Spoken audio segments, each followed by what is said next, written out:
Oliver Mutanga, and the title is Persisting in Precarity, Disability in the Tembo Mvura communities in Zimbabwe. And people will have had the abstract. So it's my great pleasure to introduce Oliver to everybody, for those of you, some of you will know him better than others. So Oliver is currently an assistant professor in the Graduate School of Education at Nazarbayev University in Kazakhstan, if I got the pronunciation okay. And then he previously held an academic post at De Montfort University in the UK, and his research interests are disability, education, and health. And from our discussion this morning, he's framing himself increasingly as a critical diversity scholar. In 2013, he joined us on a scholarship here with this group at the University of the Free State to pursue his doctoral studies. And the doctorate was called Experiences of Disabled Students at two South African Universities, the Capabilities Approach. And at the time, it was the first study looking at using the Capabilities Approach to look at the experiences of disabled students, and was part of a very, very small body of knowledge looking at disabled students generally in universities, and specifically universities in South Africa.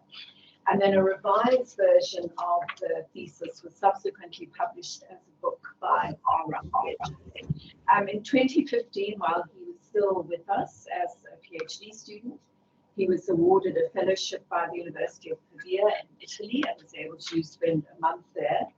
Then in 2017, after he completed his PhD at the end of 2016, he was awarded a prestigious Marie Curie postdoctoral fellowship at the University of Oslo in Norway. These are much sought after and really nicely funded, so they're great things to have. Then this was followed by a postdoctoral fellowship at the UCL Institute of Education in 2019. And then subsequently, he's now in Kazakhstan. Prior to doing his PhD, Oliver had experience as a researcher in Zimbabwe, Botswana, and South Africa. He's also is and has been an expert evaluator for the European Commission. He's a guest research fellow at the University of South Africa and a guest research fellow at the University of Oslo in Norway. So it's really quite an impressive portfolio of work that he's been involved in. Those of you in the group will have received the notification about one of his most recent papers, which he's co-written with Tendai Morova, who's also one of our PhD graduates, on decolonizing participatory research. Can Ubuntu philosophy contribute something? It's a really nice paper and worth having a look at. And then he also has an edited book in press with Routledge, which is titled Disability and Ubuntu Philosophy, Opportunities and Challenges. And some of you will be familiar with the name of Prof. Chalisa in Botswana, who's writing an endorsement of the book. So that's pretty impressive. Anyway, the book focuses on disability in sub-Saharan Africa, employing Ubuntu philosophy as a theoretical and conceptual framework. Very importantly, the majority of the contributors are emerging scholars from sub-Saharan Africa who have extensive experiential knowledge of Ubuntu as a philosophy. So each chapter emphasizes the importance of Ubuntu in examining disability matters and formulating intervention strategies. For those who might be interested, if you go onto the HDCA website, there's an interview there with Oliver under the Education Magic Group. So Oliver, we're very grateful to have you with us. You're very, very welcome, and we're all looking really forward to what I think is going to be an absolutely fascinating presentation. As agreed, you'll have 40 minutes, then Dr. Fenella Somerville, who's one of our postdocs, will respond to your paper for up to 10 minutes, and we'll still have around 20 to 25 minutes for Q&A. So over to you. Thank you so much, Prof, and thank you for inviting me. Without wasting time, I'll be taking you through a recent research that I'm doing among the Tembo Mvura communities in Northeast Zimbabwe. So the presentation for today is persisting in precarity, disability among the Tembo Mvura communities in Zimbabwe. Just a background. why I chose this group of people. When we were reading or when we were listening to different platforms in Zimbabwe, we used to hear of a group of people called the Doma people, and they were talked negatively in most of the platforms, in the radios and televisions. So I just said, let me just look at this community, one of the only 2 indigenous populations in Zimbabwe. So I an initiative to try to understand their lives. The picture that you see is often one that is portrayed in media about these people, but my interaction in the community, they are not the majority. This is only within a particular family, because they marry within the families. So this is only unique to a specific family. It's not for the whole group. And this is, I'll take you quickly through my journey to this community. This is part of the road to this community with 150 kilometers of bed road, like this. Then I was stuck in this river, Mutanga. Firstly, this is my second day of being stuck in this road. First day I arrived around 8 o'clock in the night. I was stuck, and these men, they pushed me and said, you are at a very dangerous place, because elephants and buffaloes, they come to drink water in this river, so I had to move quickly out of this river. Then the river is also part of a source of a livelihood for this community, because they plant maize. So when they actually held me out of this river when I was stuck, they had come to scare away buffaloes and elephants. So that's their lives. 8 o'clock in the evening, they come to their fields to scare away buffaloes and elephants.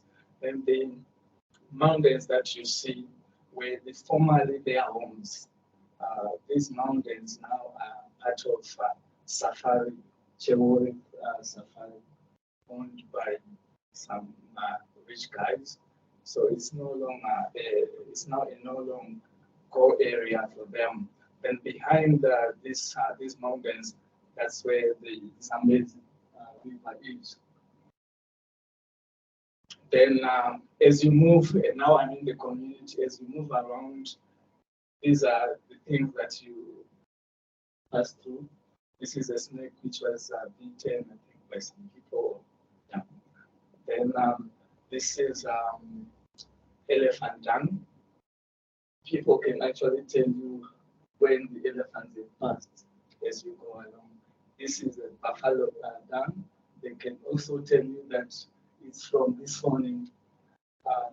They can also show you the footprints of buffaloes or elephants, and they can tell you exactly what time they have passed. These are the homes to most of the people. These are their homes.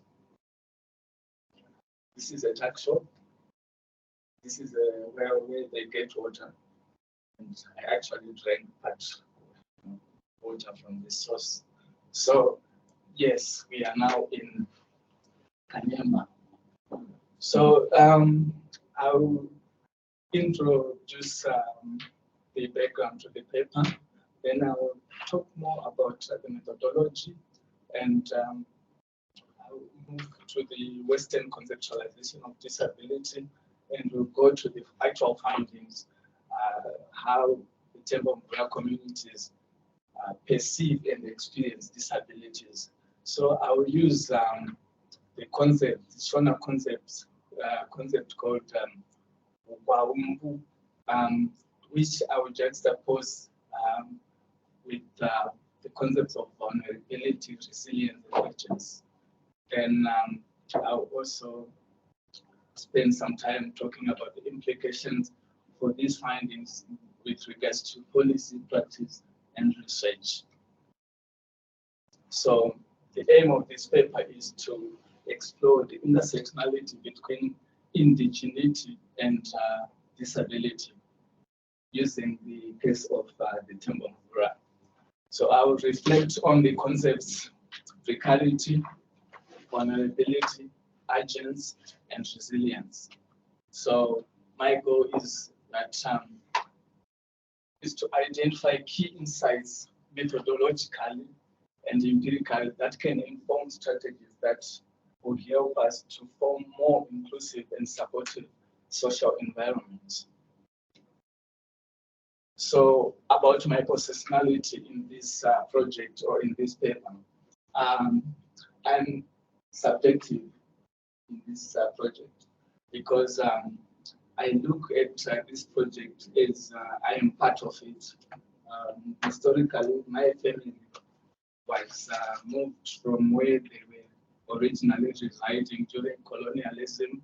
They were moved to a semi-arid area, and I grew up hearing my grandmother telling us about the struggles that they have in this particular area that they were residing, and how they wished they could have been staying where originally they were moved from. So when I'm doing this part of the project, which is looking at this indigenous group, I see myself as part of the group. So again, part of my knowledge about this group is through networking. So I'll talk more about this in the methodology. And I have tried to build this study from my previous work. And I will talk more also in my methodology section. So who are the Tembo Mvura community or Tembo Mvura people? This is an indigenous group, and they reside in northeast of Zimbabwe, near Luangwa in Zambia and near Sumbo town in Mozambique. And it's about nearly 400 kilometers from Harare, the capital city. And I looked specifically at two communities, those who are residing in Marega village and Chiramba villages. So then part of where they are staying now is part of Chewori Safari area. And historically, this group of people depended on hunting and gathering as their main source of livelihood. And like many other indigenous groups in Africa and other global north countries, they are historically marginalized. So I'm looking at this group in the context of other indigenous groups around Zimbabwe who are being dispossessed of their lands by different groups. So yeah, this is a map of the area. So this is Zimbabwe, and this is where these communities are. That's at the tip of the map, near Zambia and near Mozambique. And if we look at this map here, so they are part of, they are nearly here. And if you look at how the map is described, most of the areas are now either national parks, safari areas, biosphere reserves. So they hardly now have any sources of livelihood because they are now restricted to a very small portion of land. Then in terms of the literature, where I'm situating this paper or this study, we have a lot of people with disabilities. 80% of people with disabilities, they live in the global south. And most of them, they are among the indigenous populations. And but what we know about disability, most of it comes from literature that has been written from the global north perspective and using the global north concepts. So I'm coming in to just fill that gap by looking at disability among the indigenous populations using indigenous concepts. So the whole study is framed within the Ubuntu philosophy, looking at relationships and communities. Again, people have looked at how indigenous groups, various indigenous groups, look at disability, and there are mixed views.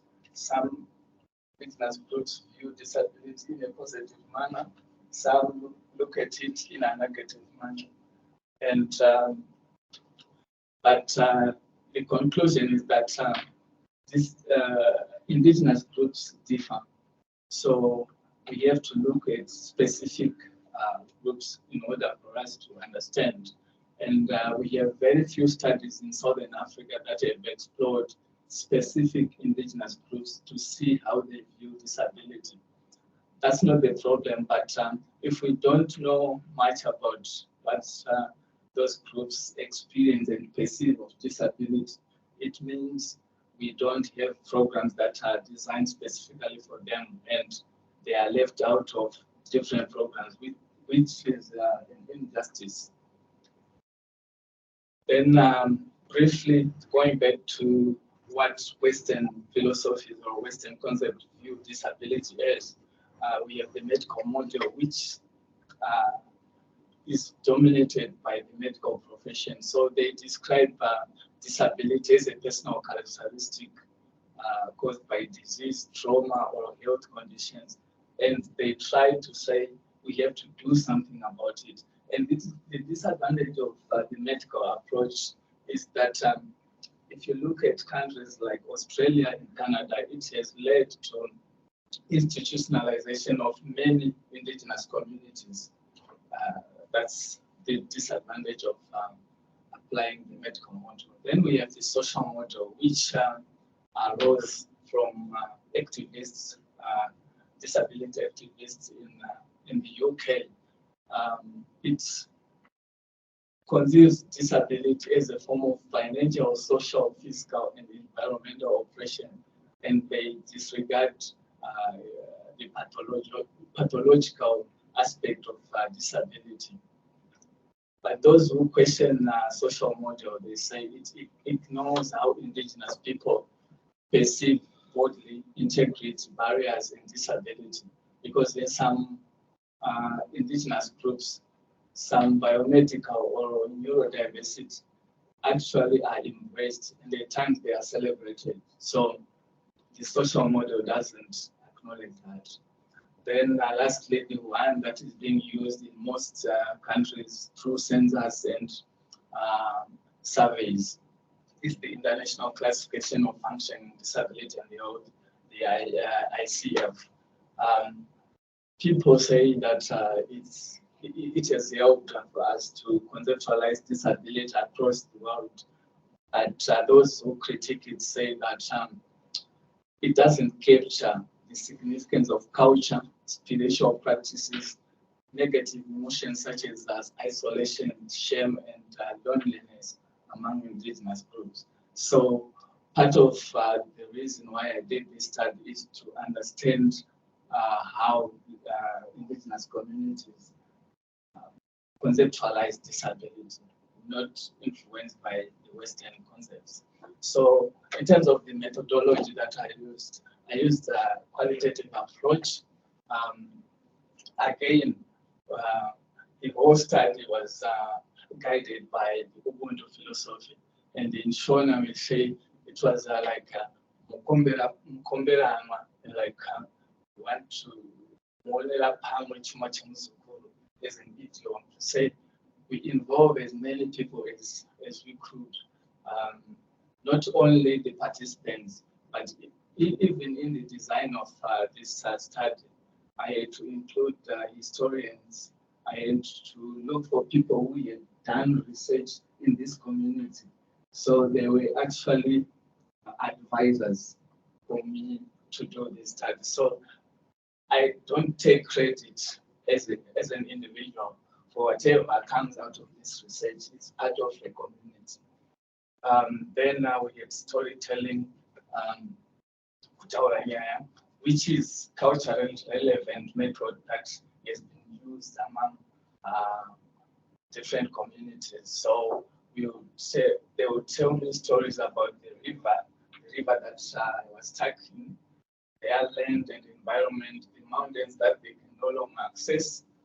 And I would also share my own experience from my own culture, because I come from the eastern side and I was in the northern side. So it was a sharing experience where I also shared some of what we experience in the eastern side.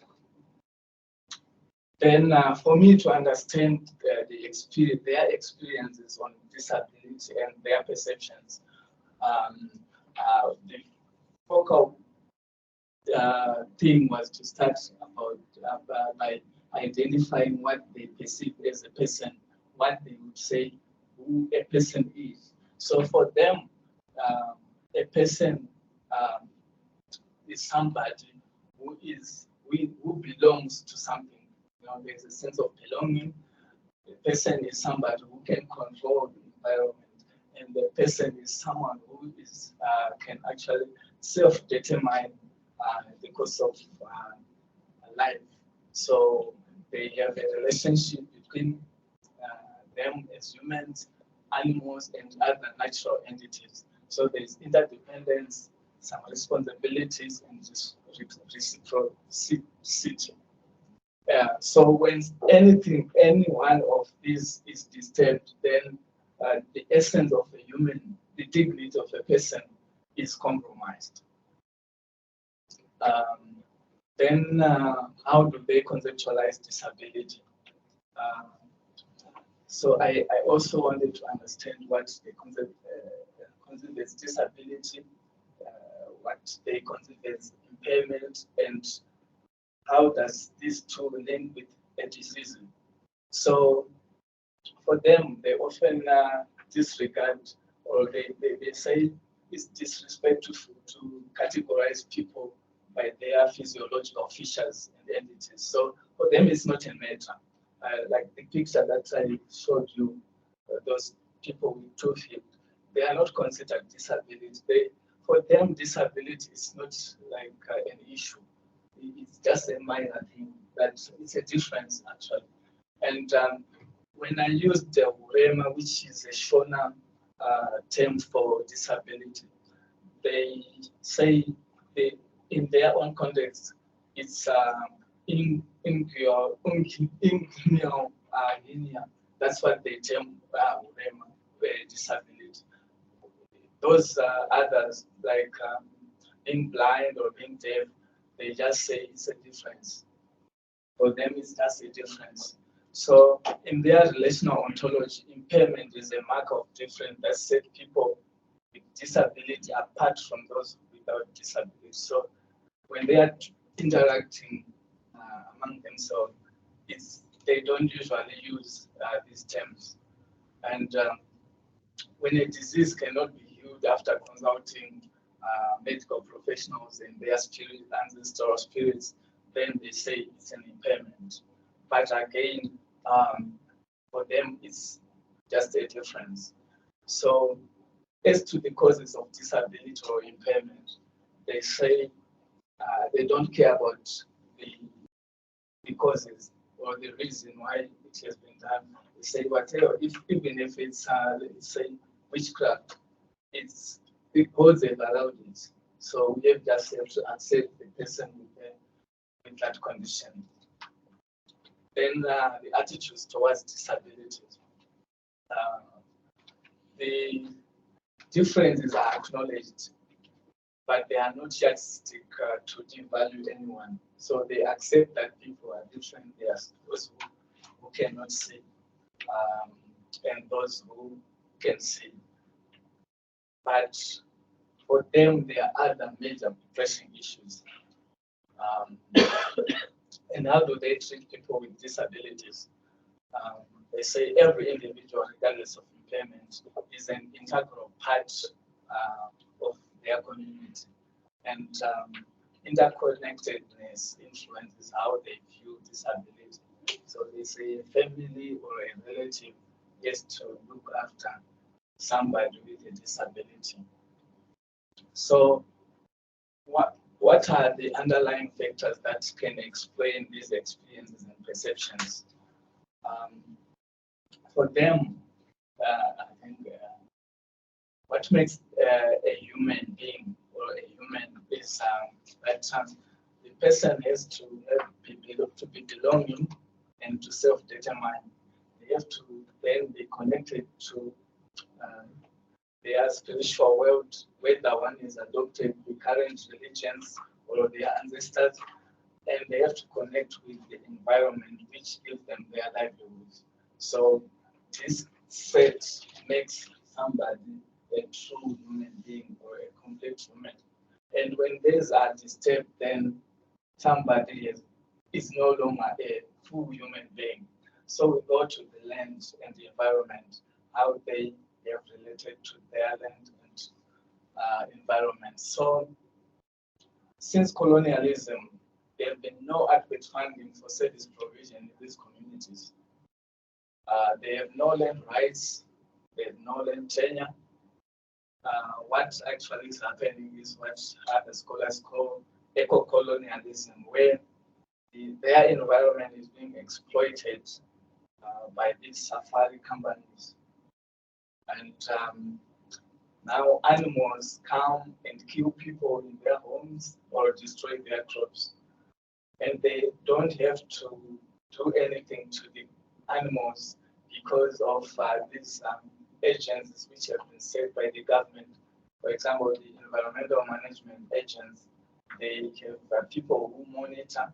The safari companies have safari rangers who also monitor the land. So they can't access honey, which they used to have.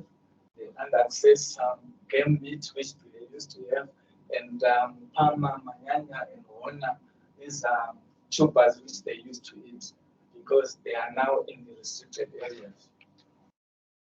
Then as to laws, in Zimbabwe, there is no specific law on indigenous people's rights.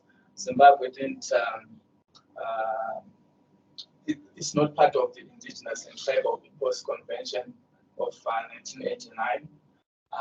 Even if it was part of the convention, just like if you look at the Convention on the Rights of Persons with Disability, most countries, including Zimbabwe, are part of it, but nothing happens, in terms of the rights to persons with disability.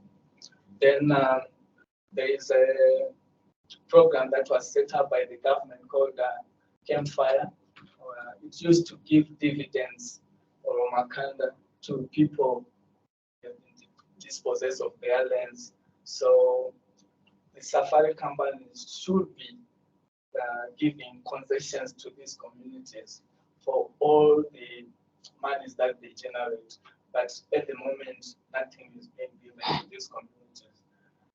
If they try to hunt, they will be persecuted, prosecuted using the poaching laws because they will be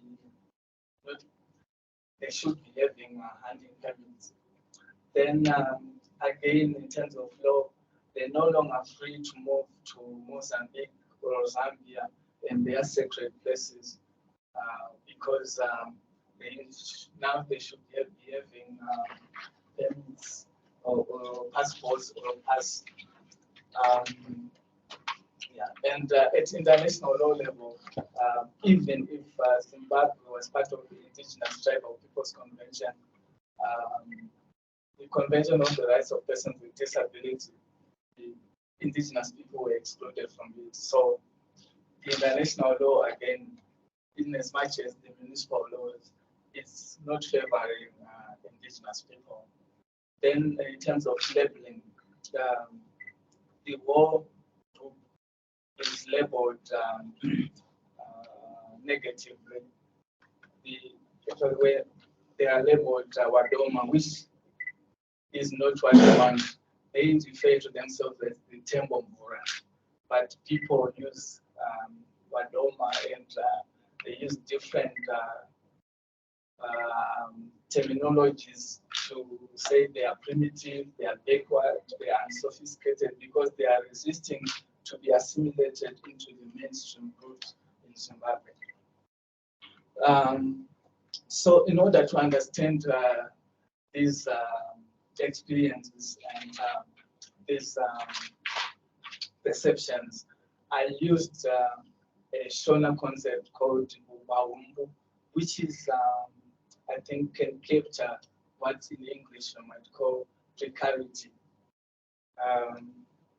And I think it captures more what's happening. I'll give an example of how these people are living in relation to land or the environment. So they have limited access to land, which then brings the issue of limited access to food because they depend on land for food. Then they also, because of limited access to land, they are limited also in terms of access to their ancestors because they can't access their ancestors in sacred places. And they are exposed to diseases, which ultimately might result in increased impairments and death. So there is no sense of belonging. And for me, there is no greater disability than having no sense of belonging. Because as I have said previously, they consider that for you to be a full human being, you have to have a sense of belonging and self-determination, and they lack that. And this capacity, this undermines the capacity of them as a community to self-determine and to thrive well into the future, which Kelly White says collective continuance. So their collective continuance is compromised. So how best can we conceptualize these experiences? As we can see, as a community, these people are being pushed further to the edges. The structures and processes are disabling them as a community, regardless of their impairment or disability. The whole community is disabled, in my own opinion. And individuals with disabilities are exposed to heightened susceptibility. Individuals with disabilities also are exposed to further challenges. It presents unique difficulties for them to access their livelihoods, essential services, resources, and social inclusion. So if we use the Ubuntu philosophy, we say that there is a breakdown of relationships. They can't be related as a community. Even if you are not disabled, they can't even provide for those with disabilities. So, one theory that could help us to understand this, this community is the vulnerability theory. So vulnerability theory, I think it was so much used during and after the COVID-19 pandemic. It became very popular, and people were saying, you know, as human beings, we are fragile, you know, the fragility of human beings, and they present it as a universal and inherent part of human condition. In research, it's used to designate a blanket term for certain populations, children, people with disabilities, the elderly. And so in other works, it's normalized as a shared connective feature for our existence as a human race.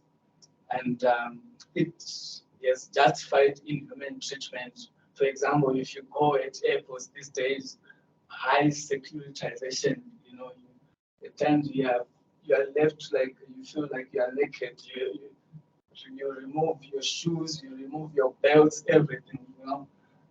or it's justified because they say we are vulnerable as a human population. But I think universalizing challenge is to say that all as human beings we are all vulnerable. I think it matters important distinction among specific precarities and between those who have been injured and those who are already injured. If you take codes, because we can't say that our vulnerability, if you take the Tembo Mvura communities, are the same as everyone else. There should be some distinction. Then we move on to resilience and agency, which I think most of us use here. Resilience being a state where people and communities bounce back after some unfortunate incidents, or what Belland called thriving through assault. But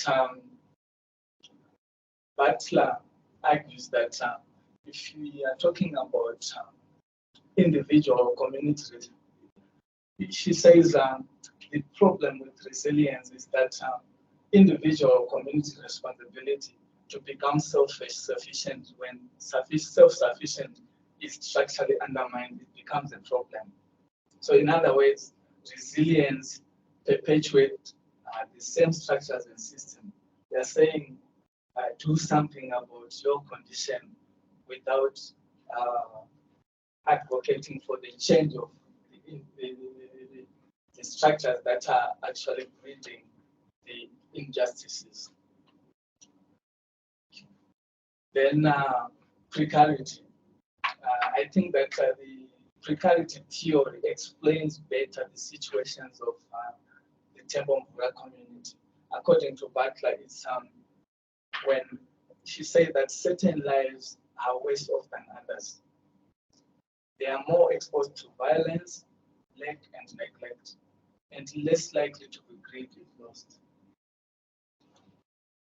So the concept in Shona, the concept can be captured by the concept of waumbu.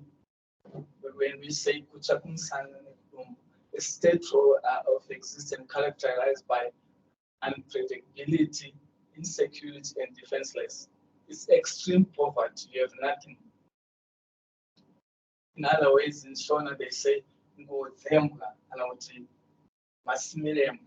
wear a dog skin. A dog is despised, but when you wear a dog skin, then it shows that it's worse. Or poverty is witchcraft. Poverty is not desirable, and no one wants to be near witch. So this concept describes the extreme poverty. I think it captures what the Tembo Mvura communities are undergoing. So these findings, I think, challenge the predominant narrative of disability that only looks at maybe impairment. For me, this whole group of people are disabled by their mere indigeneity,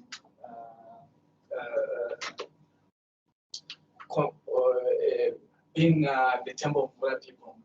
And I think by doing this, we are providing alternative perspectives to disability, recognizing that these perspectives can validate non-Western experiences of disability and can contribute to more inclusive and diverse understanding of disability. In terms of research, I think we can start to build our arguments on the issue of the concept of vulnerability and resilience and precarity. And I think this perspective of or precarity provides valuable insights into the alternative ways of understanding and approaching disability. And we can advocate for the incorporation of indigenous perspectives into disability research. Then in terms of practice, I think precarity is something that needs to be resisted. As a people, I think we need to reach a stage where we say this life cannot be tolerated to anyone, and we do something about it. In terms of implications for policy, I think the precarity concept encourages us to look into culturally sensitive and inclusive policy that considers unique experience and perspectives of disability within different communities, even the Tembo Mvura community. And it also challenges us to reevaluate prevalent disability paradigms that prioritize individual deficits over systemic issues that might actually be influencing disability. Then in conclusion, I mean, when we talk about disability, we need to acknowledge ongoing exploitation and resource extraction. Disability is not simply a health concern, but it is deeply interconnected with social, cultural, economic, environmental, and political factors. And I think disability as a concept should be expanded in part because of the intersections of indigenousness and many disadvantages. We should encourage resistance instead of resilience. As people, we should not allow some individuals to live below a certain threshold of their lives. And I think this study underscores the need for further exploration or further research of disability, impairment, and disease within various cultures, various cultural contexts. Then, as a way of acknowledgement, I acknowledge the funding that I was granted by the British Academy. I also acknowledge the support from Nazarbayev University Graduate School of Education for their time, and the Tembo Mvura communities for taking me into their communities as one of them, and for talking to me and allowing me to share my own experiences, share my own experiences, and also to text their experiences. Then I have a team of experts who have been advising me on this project. Dr. Ignatius Mabasa, who is the only Zimbabwean who has written a dissertation in Shona, in Prof University. We have Ubaba Patisanyati, he's a historian, he has been advising me. Crucial Wateni, she's an indigenous philosopher. Thaddeus Mez, he writes on Ubuntu philosophy from the University of Pretoria. Sarah Downsay, she is a professor of disability and Chinese study at Nottingham University. She has been advising me. Neo Mahere, he is a PhD candidate at Rhodes University. He did a master study within this community. I think he is one of the two people who have done extensive research within this community, and his advice has been very important to me. These are some of the selected references that I used. Thank you.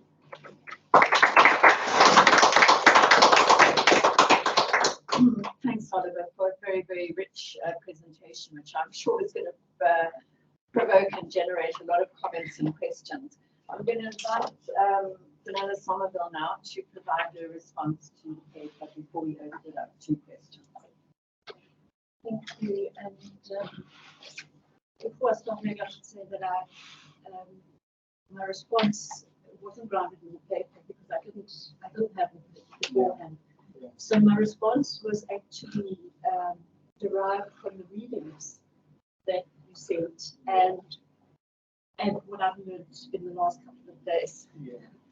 So thank you, Oliver. And I think the presentation was extremely rich and interesting. I look forward to reading the paper. It was, yeah, and it's very provocative, I think. A lot of food for thought. But before responding to that, I also want to say thank you for your input this week, delivered in your quiet and authoritative manner. I think I really value the opportunity to interact with you, and maybe I speak on behalf of others here, to get to know you a bit better and work much stronger engagements with you. I love the readings. I would need to read them again and again and spend time with them. But thank you so much for them, because I found them very powerful and provocative. They were stimulus for thought and reflection. And now, having seen the presentation, I can understand why you sent them to us. I admit, for me, they were not articles that I would have sought out for myself, because they wouldn't necessarily come up in any of my keyword searches. And I'm grateful to you for having been exposed to them and introduced to the thinking of those authors. From the readings and your seminar, there are two key thoughts that have struck me. Firstly, the notion of being a critical scholar, and the importance of thinking and engaging critically. And secondly, the value of different and new conceptual frameworks and lenses on what we already know and do. So I fancy critiquing the notions of agency and resilience. On Monday, when you mentioned you were going to do that, I was initially taken aback, and maybe some others were as well. I would hazard a guess that everyone in this room and many others have promoted these as central and significant concepts in addressing issues in contexts of deep inequality. Fancy being a capability scholar and critiquing Nazarbayev.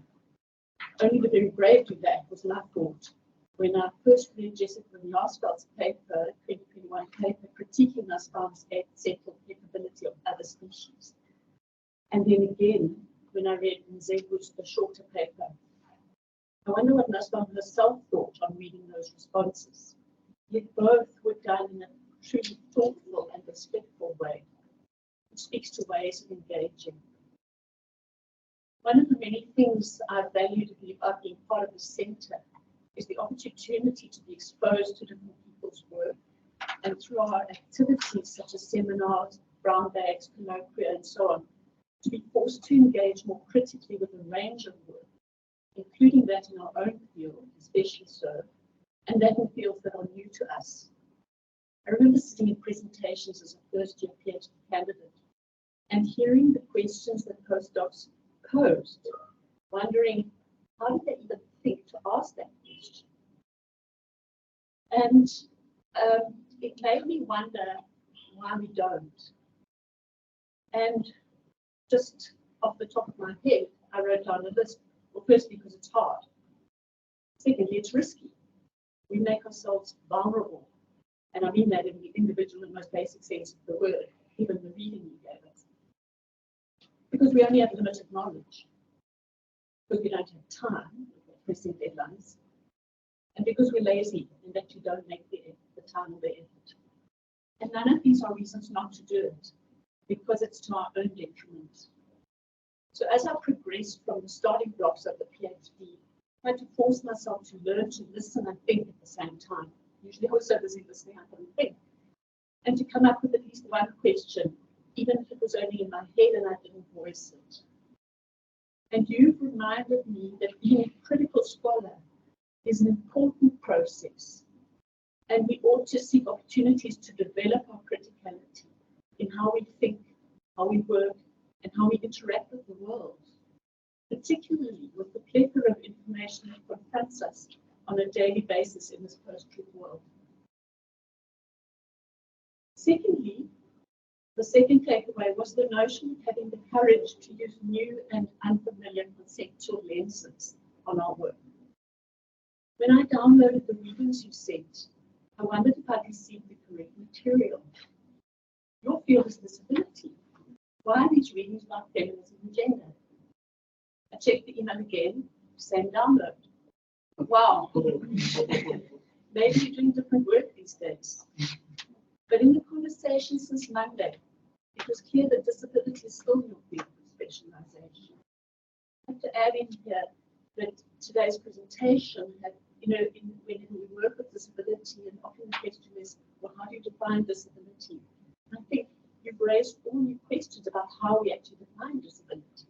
When I wanted to study, do studies in disability, I was forced to choose visual impairment, auditory impairment, and so on, very specifically, and I think you've given a whole new thinking today.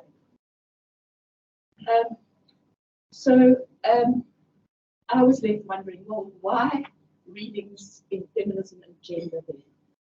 And the answer lay, of course, in reading the articles. And in the presentation. And as I read them, I could see the application to disability. The individualized perspective promoted in neoliberal logics of people with disabilities as having deficits, an individual ontological problem that they have to overcome as others in a society orientated towards those who hold privilege and are able, versus individual human beings who are disadvantaged through social conditions, reductive thinking, and socially constructed identities and barriers. And yet that's not even enough. Because the article and your presentation force us to think, well, even the social model, which was seen as quite liberal, is still westernized and still has restrictions.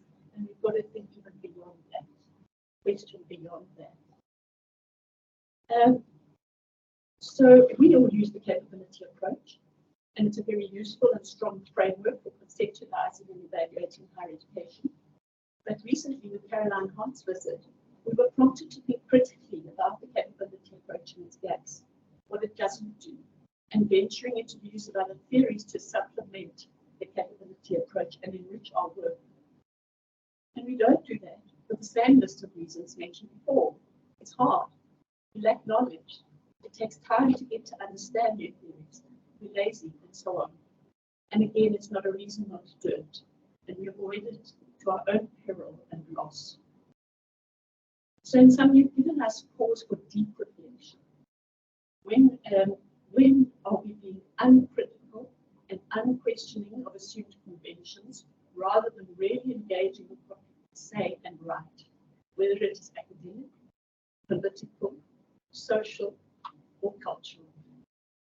And when are we assuming our privilege and othering those around us, whether it's in our research, our writing, or social life situations? So thank you. And a postscript or disclaimer. I've been following the news of the missing submersible in the Atlantic. The tourist submarine that went to look at the wreck of the Titanic and has now lost communication with the outside world. So that also made me think, however, that there are depths and breadths of investigation, as well as views, that are risky and potentially hazardous, no matter how well resourced you are, and questionably beneficial in the greater scheme of things. So we need to think critically about that too. So I've got two questions that I'd like to pose to you. One you kind of answered through your presentation, but still. So I'd like to deflect back to you some of the questions you asked some of us on Monday. What is one capability concept that has significantly influenced your work? And one educational theory or concept that has significantly influenced your work? And secondly, was kind of a provocation. Mike Oliver, who was a British, like others, British sociologist. He was a disability activist. He himself was in a wheelchair. And he was very strong on nothing about us without us. And in his 1992 paper on changing the social relations of research production, he wrote, and I quote, "Research on disability has had little influence on policy and made no contribution to improving the lives of disabled people. In fact, up to now, the process of research production has been alienating both for disabled people and for researchers themselves. Neither positivist nor interpretive paradigms are immune from the characterization of researchers' alienation, and hence it is suggested that the only way to produce unalienated research is to change the social relations of research production.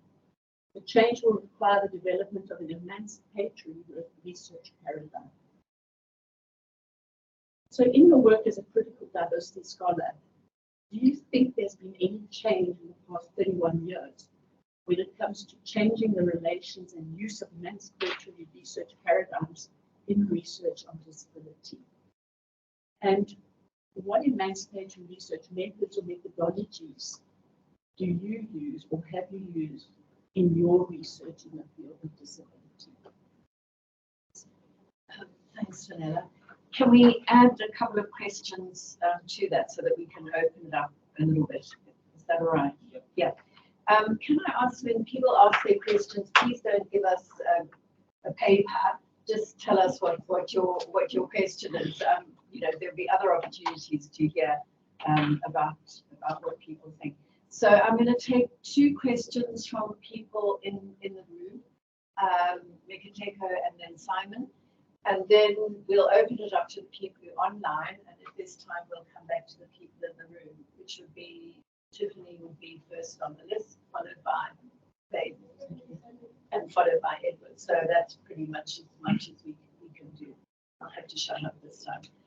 Okay, so Mikateko and then Simon. Thanks, Oliver.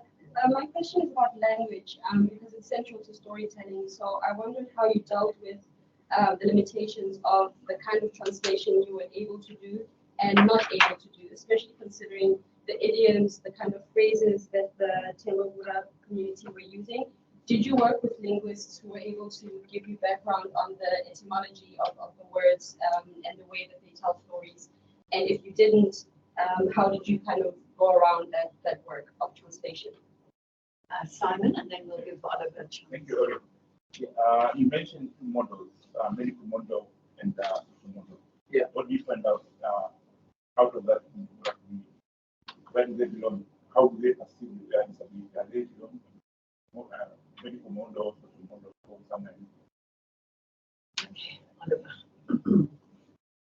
Thank you for the questions. Let me just start with the last one as to the model that they use.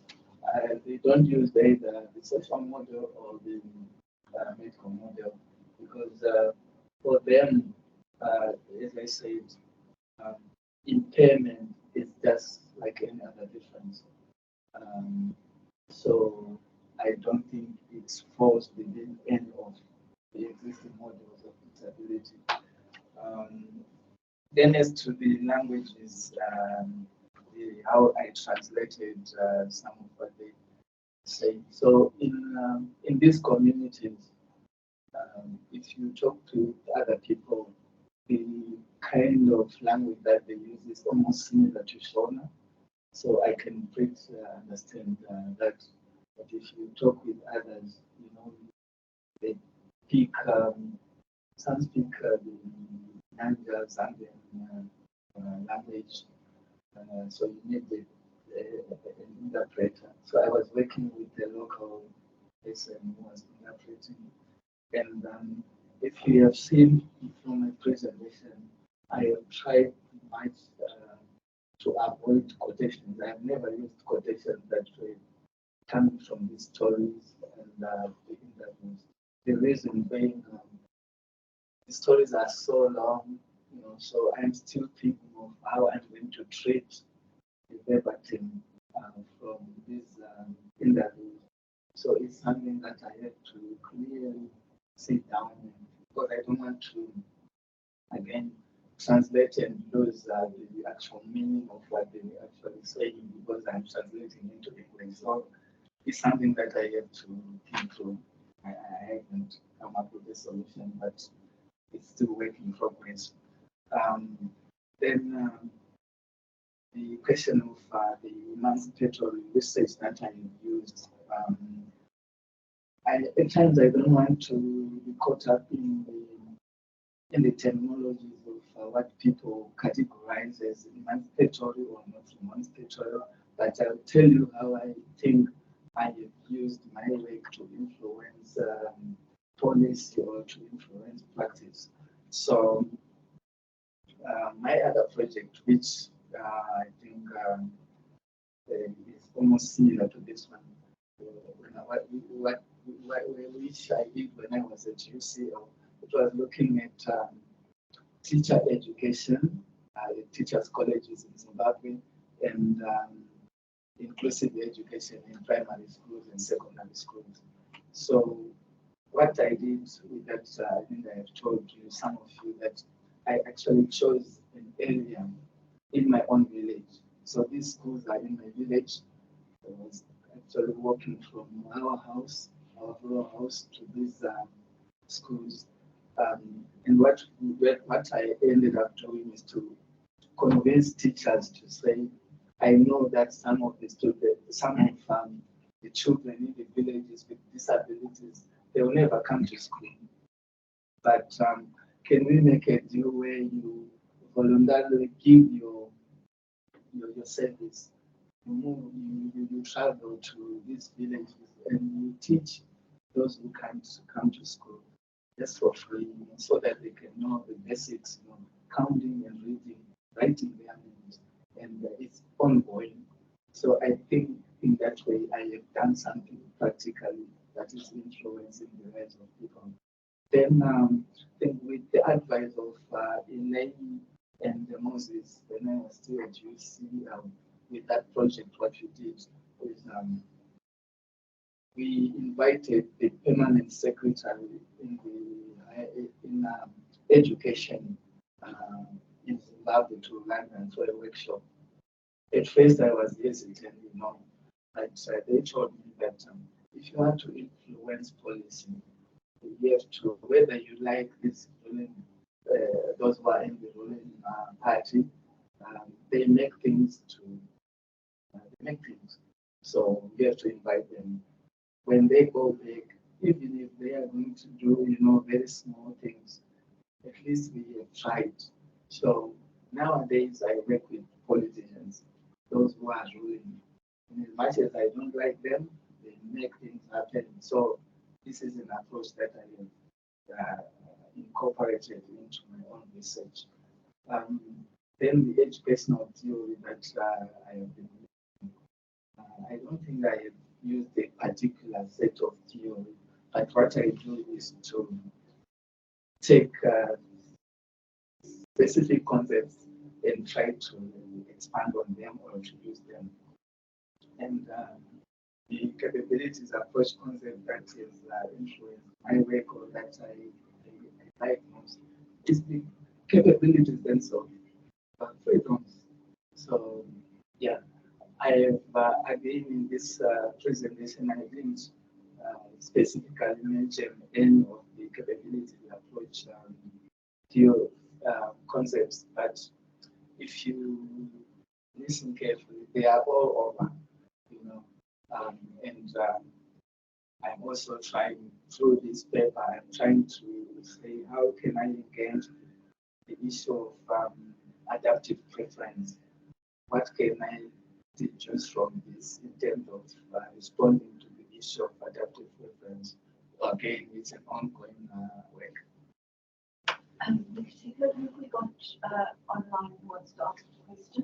I don't see any hands at the moment, but there are comments from people who left the chat, and I'll just double check the hands afterwards. So someone who says a very good presentation that answers questions about disability and indigeneity in Africa and the global south. So thank you very much, Oliver. And then Carol also said thank you for the insight into resilience, especially among the indigenous communities, and that it was a wonderful presentation. So I'm just going to check. Carmen has her hand up. Okay, then I suggest we take 4 questions. So we'll take Carmen, followed by Edward, by Tiffany, by Faith, in that order. Okay, so Carmen, do you want to ask your question, and then we'll take the other 4, and that will be the last we've got time for. Yes, sir. Thank you very much, Oliver. Well, I think my camera is not working, but we will see if I hope you can hear me. Yeah, thank you so much for this wonderful presentation. So, of course, I think I really appreciate the sensitivity of bringing intersectional approaches, and I think your contribution is really bringing the complexity and kind of telling us, how little we know, and how much we might know theoretically, but how little we know about how to apply this complexity when we need to resolve real issues in the world. So, so my question is, how do we really draw concepts and ideas which are created to fight a specific oppression? So in this case, disability in Western societies is a reaction to economic and neoliberal pressures, but in the sense of indigenous communities, it's about belonging, self-determination, and disability cannot be detached from these ideas in a way, as you were saying. So how do we build bridges between meanings and ideas boxes without losing the symbolic space from where they appear, right?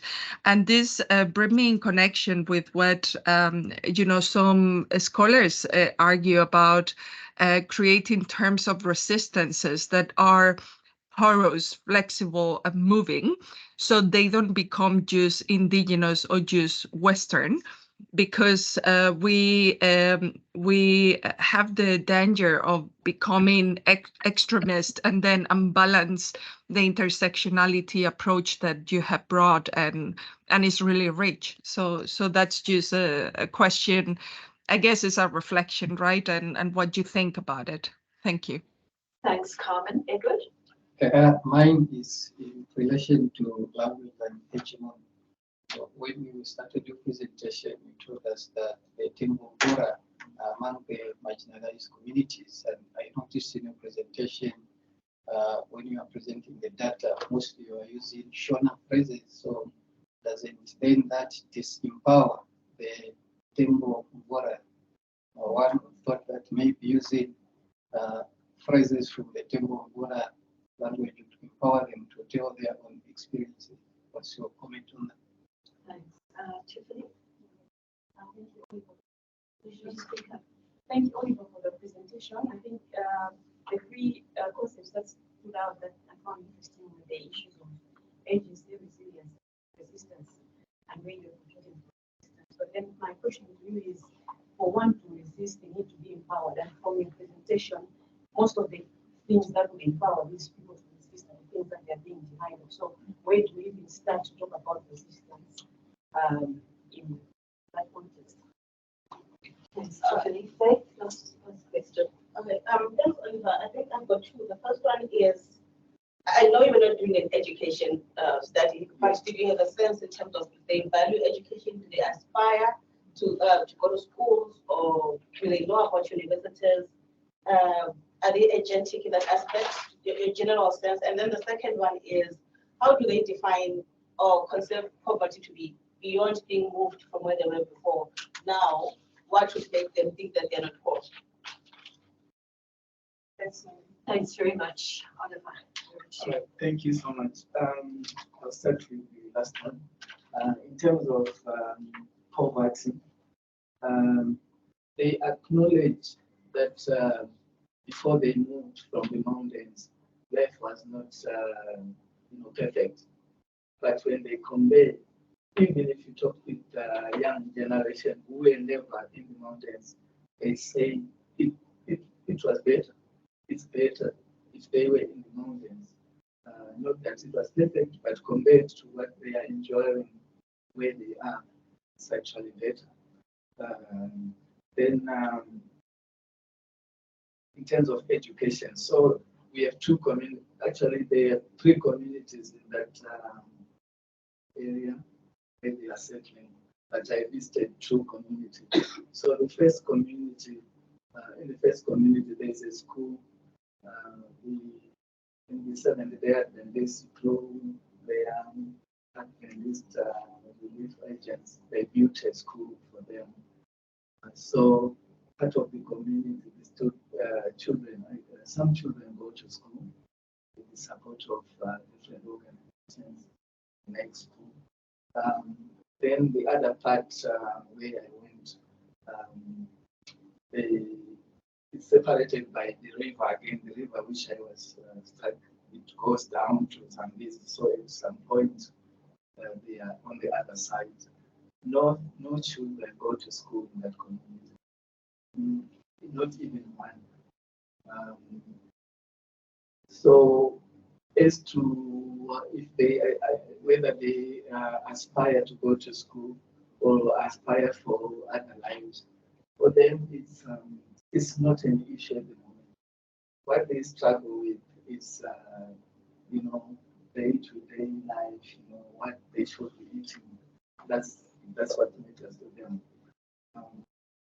Again, then it brings us to the issue of resistance. Where do we start? If I'm advocating for resistance instead of resilience, what can we do to this community? So, in my own opinion, with what I saw, we can't even start to think of resistance, from them, and until a time when these other communities where children are going to school, maybe one day when they are learned, they will form part of the resistance movement. But at the moment, I think it's up to people who are not in these communities, people like me as a researcher, and people who can influence that part of resistance, not the internal people, but us as like external people, to say that yes, I'm not a Tembo Mvura, I don't reside there, but I'm part of humanity. They are part of humanity. At least we can do something about their lives. So I think that's where we can start to build resistance. Then, in terms of language, you say I didn't use the Tembo Mvura language. As I said, if you speak with most of them, they use their language is called the Dema language, which comes from, I think, Mozambique. It's more or less like Shona, so it's very similar to Shona. Even if I were to use their quotations, it's almost like Shona. The only difference is like if you speak to those who are very, very old, they speak like Chikunda, which is more related to the Mozambican part. That's where I used the translators. Yeah, but in terms of the concept that I'm using, they are familiar with these concepts as a people. Then comments comment on I didn't quite get the actual question, but well, how do we draw the concepts and without losing the bigger picture? If I understood the question well, maybe I mean it could be that how do we deal with indigenous populations without stigmatizing them, or without maybe that's kind of question. But I think at times when we are advocating for people's rights, at times we have to, what can I say? We have to pick them, or to separate them from the rest, in order for us to make sure that their services or their lives have changed. I think I was asked the same question by the chief of the area when I met him. Apparently, the chief comes from the mainstream, the majority, the Chikunda people. And when I visited him, just telling him that I'm in the area, I'm doing this, he said to me, "Why did you pick this group? You should not have picked this group. You should have included everyone, including people from this side of the river." And I told him that, we know a lot about people from this side of the river, but we don't know much about this side of the river. So it's it's not that I am saying they are. I'm looking at them in a negative manner, but we don't know much about them, and the chief had acknowledged that these people are difficult. We have given them lands in my area, but they are refusing to be assimilated. So they think that these people are actually a problem. So. Okay, we're going to have to stop there.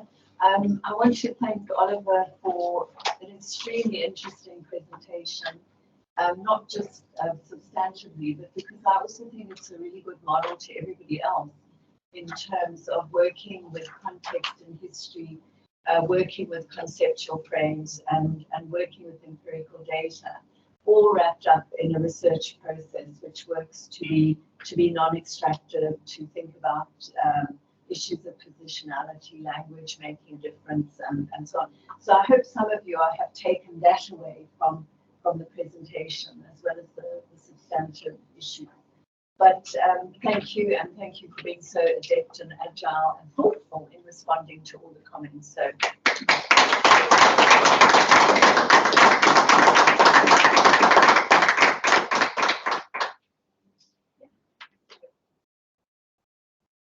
Join us for some lunch. Yeah, thank you.